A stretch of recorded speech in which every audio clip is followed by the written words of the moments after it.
Oke, Assalamualaikum warahmatullahi wabarakatuh. Perkenalkan, nama saya An Syafri Amroyan, NIM 2011B003.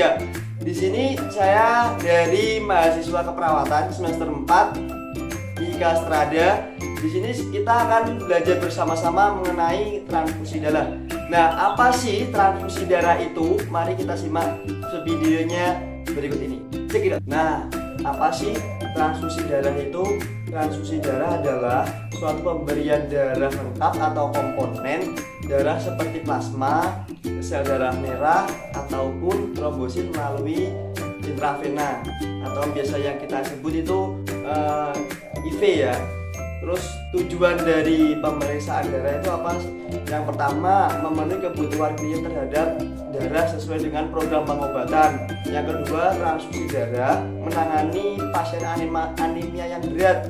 Dan yang ketiga yaitu untuk meningkatkan volume sirkulasi darah setelah pembedahan, trauma, dan pendarahan yang besar.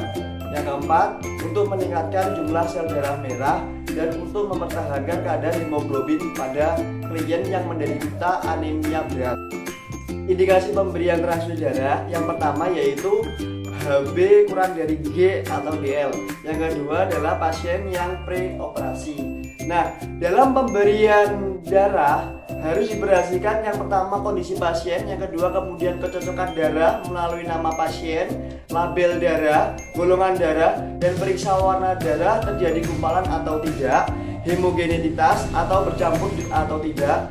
Yang selanjutnya itu faktor-faktor yang mempengaruhi transfusi darah. Ya, yaitu yang pertama ada golongan dan tipe golongan darah seperti A, B, O, dan AB. Dan hanya bisa menjadi pendonor dan sekaligus sebagai resisten adalah orang yang memiliki golongan darah O karena tidak memiliki antigen dari 3 golongan. Yang selanjutnya adalah reaksi transfusi darah itu berespon sistemik tubuh terhadap ketidakcocokan dan darah donor dengan darah resisten. Reaksi ini disebabkan ketidakcocokan sel darah merah. Transfusi darah juga dapat menyebabkan penularan penyakit. Nah, untuk syarat pendonor sendiri itu juga harus memiliki beberapa kriteria. Yang pertama yaitu keadaan baik. Yang kedua, usianya minimal 17 tahun sampai dengan 65 tahun, berat badannya 50 kilo atau lebih, terus tidak demam, nadinya normal, tekanan darahnya itu terendah itu minimal 90 sampai 50 mmHg, tertinggi 180 sampai 100 mmHg, dan yang terakhir itu tidak hamil. Nah, untuk persiapan alatnya sendiri, yang satu ada kateter besar berukuran 18G atau 19G, terus cairan IV salin normal atau NaCl 0,9% ya biasanya. Terus 3 set infus darah dengan filter. Yang keempat, produk darah yang dapat diambil. Yang kelima, sarung tangan sekali pakai atau handscoon. Yang keenam, alkapas alkohol atau alkohol swab. Yang ketujuh itu bisa menggunakan plester. Yang kedelapan adalah mindset tekanan darah. Yang kesembilan adalah stetoskop. Ya, yang ke-10 adalah termometer. Yang ke-11 yang terakhir, format persetujuan pemberian transfusi yang ditandatangani oleh pendonor. Dan selanjutnya, prosedur pelaksanaan transfusi darah.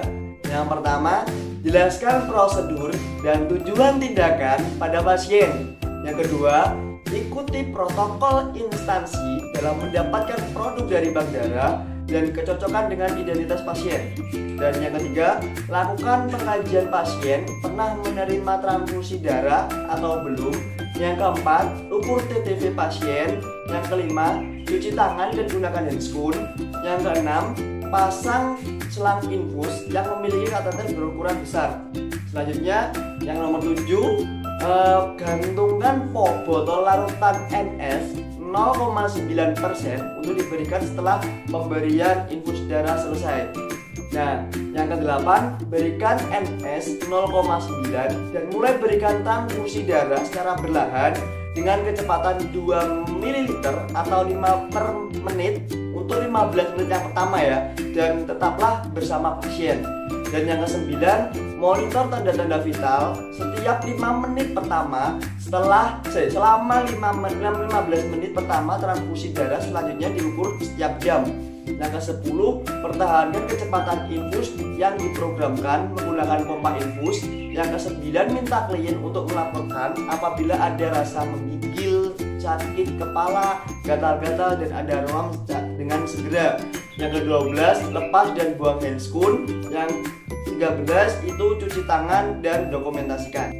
Nah, demikian itu tadi video yang kita saksikan bersama-sama mengenai pemberian transfusi darah. Semoga bisa dapat dipahami dan semoga bisa bermanfaat. Mungkin dari saya cukup. Assalamualaikum warahmatullahi wabarakatuh.